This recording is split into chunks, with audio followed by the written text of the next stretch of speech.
Muito bem, então vamos aqui a algumas perguntas. Vladimir Braga. De cara, obrigado. Cada dia é melhor. Obrigado eu. Não sei se esta pergunta cabe aqui, mas enfim, encaminho. O senhor fala, não só no seminário, mas em outros veículos, a respeito da falência educacional. Um dos meus anseios nesse seminário é preparar melhor não só para mim, mas para orientar meu filho para não cair nas armadilhas já montadas do ensino brasileiro. Ao mesmo tempo, é um modelo horrível que existe no Brasil de hoje. Como fazer para que o meu filho possa estar melhor preparado para não cair de plano nas armadilhas que caí? Não sei se estou sendo claro, mas sei que vários colegas do seminário como eu também têm filhos e caminham a questão porque é algo que me deixa angustiado. Muito bem. Ninguém pode dar o que não tem. Tá certo? Como nós não podemos nos retirar para o plano da suprema beatitude do entendimento, então não podemos evitar a contaminação no besterol contemporâneo, na decadência contemporânea, na sujeira contemporânea. Não podemos. Não podemos em hipótese alguma. Né? E só o que devemos fazer é confessar permanentemente esse estado de degradação. Cada vez que você confessa, né, Deus abre uma portinha para você melhorar um pouco. Na verdade, é só isto. Eu conheço pessoas, por exemplo, que proíbem os seus filhos de ver televisão, certo?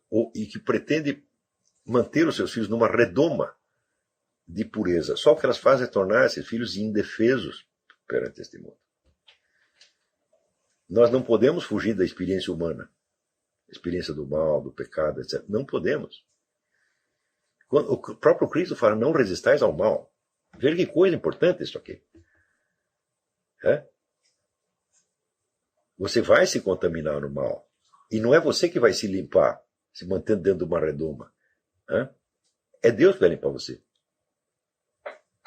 E Ele vai limpar você quando? Quando você confessar. Entendeu? Não estou falando necessariamente, vamos dizer, da confissão ritual, porque a confissão ritual, só se o sujeito confessar 5, 6, 7, 8 vezes por dia, manter um padre em casa para fazer isso. Isso não é possível. A confissão ritual, ela é apenas, vamos dizer, a oficialização, por assim dizer, de uma confissão que já foi feita por dentro.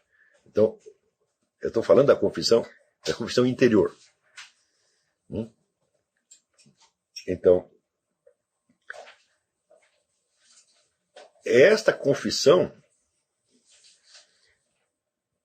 vamos dizer, que permite que você saia um pouquinho da miséria contemporânea. E esse pouquinho é decisivo. O importante não é você estar livre dela. O importante não é você se manter puro e intacto. Porque se você tenta fazer isso, o negócio piora ainda mais. Espera aí, o que está vendo aí?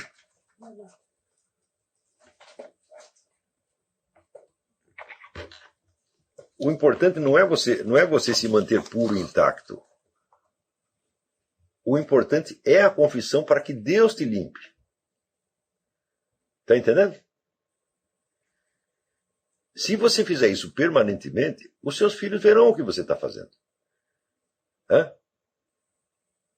Eles verão que você não é melhor do que os outros, mas que você está fazendo uma coisa um pouquinho melhor. E eles seguirão você. É este exemplo que você tem que dar. Esse exemplo, vamos dizer,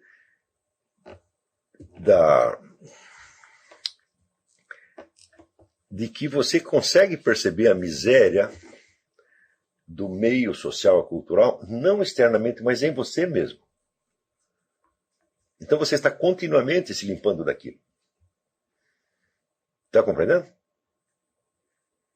Não com o espírito de revolta, de indignação, tá certo? Mas de paciência com você mesmo. Você sabe que você não vai se livrar disso tudo de uma vez. Você sabe que você não vai ser puro e intacto. Você sabe que você não vai ser arrebatado para a suprema beatitude do conhecimento. Você sabe que você compartilha do pecado do seu tempo, que você o carrega dentro de você. Então, por exemplo, eu vou dizer um dos pecados do nosso tempo, um grande pecado do nosso tempo. Todos aqueles que estão contra, vamos dizer, as tendências revolucionárias, malignas, que estão contra ambição gnóstica de dominar o mundo, todos aqueles. Então, assim, eles, com frequência, cedem à linguagem desta mesma atitude e tentam se expressar, né, na linguagem do inimigo. Porque não tem uma linguagem própria. Digo, você só vai desenvolver a linguagem própria se você continuamente confessar a realidade. Para você mesmo e para Deus. Então, aí você vai criando uma voz própria. Então você não precisa se adaptar a uma linguagem que já está corrupta e que foi feita para corromper pessoas. Eu vou dar um exemplo para vocês. Essa semana tem um famoso médico abortista aqui nos Estados Unidos que era especialista em praticar o que eles chamam late term abortion. Ou seja, a criança está pronta, está para nascer, quer dizer, 100% viável, falta 10 minutos para nascer e eles matam a criança. E o sujeito aplicou isso numa multidão de crianças. E um dia o sujeito estava na igreja, veja você, ele está fazendo o quê na igreja? Ele está na sua paróquia que ele costuma frequentar e onde ele é muito bem aceito. Né? E entrou um sujeito lá e deu um tiro nele. Imediatamente, todas as organizações anti-abortistas, as organizações pró-vida, lançaram manifestos de repulsa a esse crime hediondo, falando desse crime numa linguagem muito mais violenta do que jamais falaram contra os abortistas.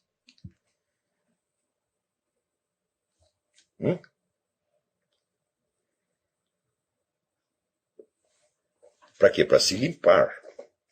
Porque o outro lado, imediatamente, tão logo mataram esse sujeito, o tal do Dr. Tiller, os abortistas imediatamente disseram, não basta punir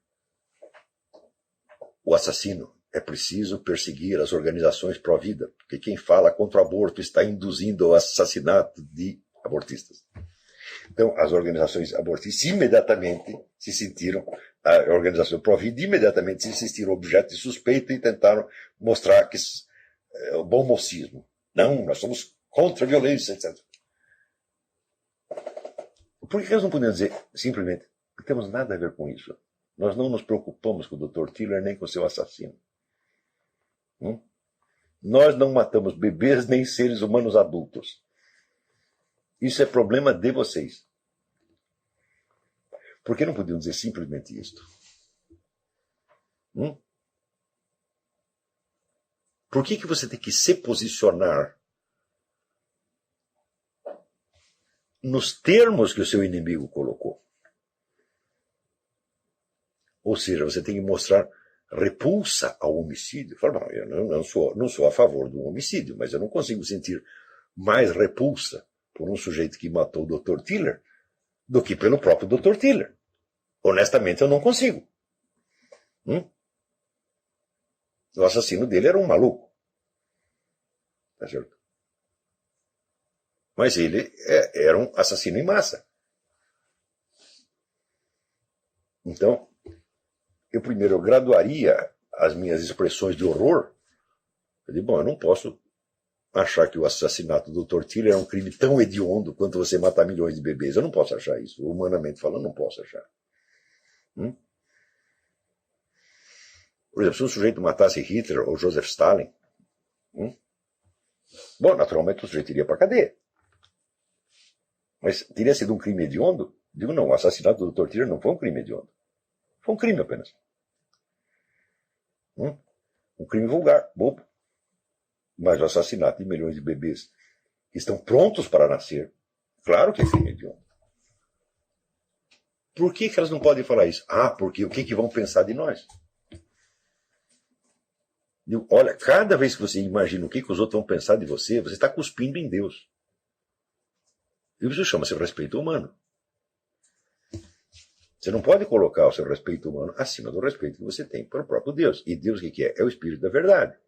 E é, portanto, o Espírito da confissão. Veja, nós não temos acesso à verdade total, universal, etc. Não temos e não precisamos. Eu digo, o que eu poderia fazer com a verdade total? Mas já estou com 62 anos agora, mas porque eu pegar captasse a verdade total amanhã. Daí eu vivo mais algum tempo, tá certo? E vou para o túmulo e levo a minha verdade total comigo. Para que serve isso? É ridículo, né? Tá certo? Então, a pretensão à verdade total, ela é em si mesma uma falsidade. O que nós precisamos obter é a adequação ao espírito da verdade, né? Tal como ele é necessário para a nossa orientação na vida real, seja a vida prática, seja a vida intelectual, né? Então, na mesma medida, nós somos obrigados a criar uma linguagem que nos permita exercer esta prática. Então, vamos dizer, o equivalente moral da verdade, o equivalente no plano da sua vida real, temporal, biográfica, o equivalente da verdade é a sinceridade. O que é a sinceridade? É a minha confissão. É a minha admissão perante mim mesmo, perante Deus, tá certo? De quem eu sou, o que eu fiz, o que eu quero, o que eu penso. Entendeu? E eu não posso ser sincero se eu imito a linguagem da mentira. E a linguagem da mentira é sempre baseada no que os outros vão pensar. Entendeu? Isto, vamos dizer, esse desejo de mostrar bom mocismo, isso aí estraga e corrompe pessoas até o fundo da alma.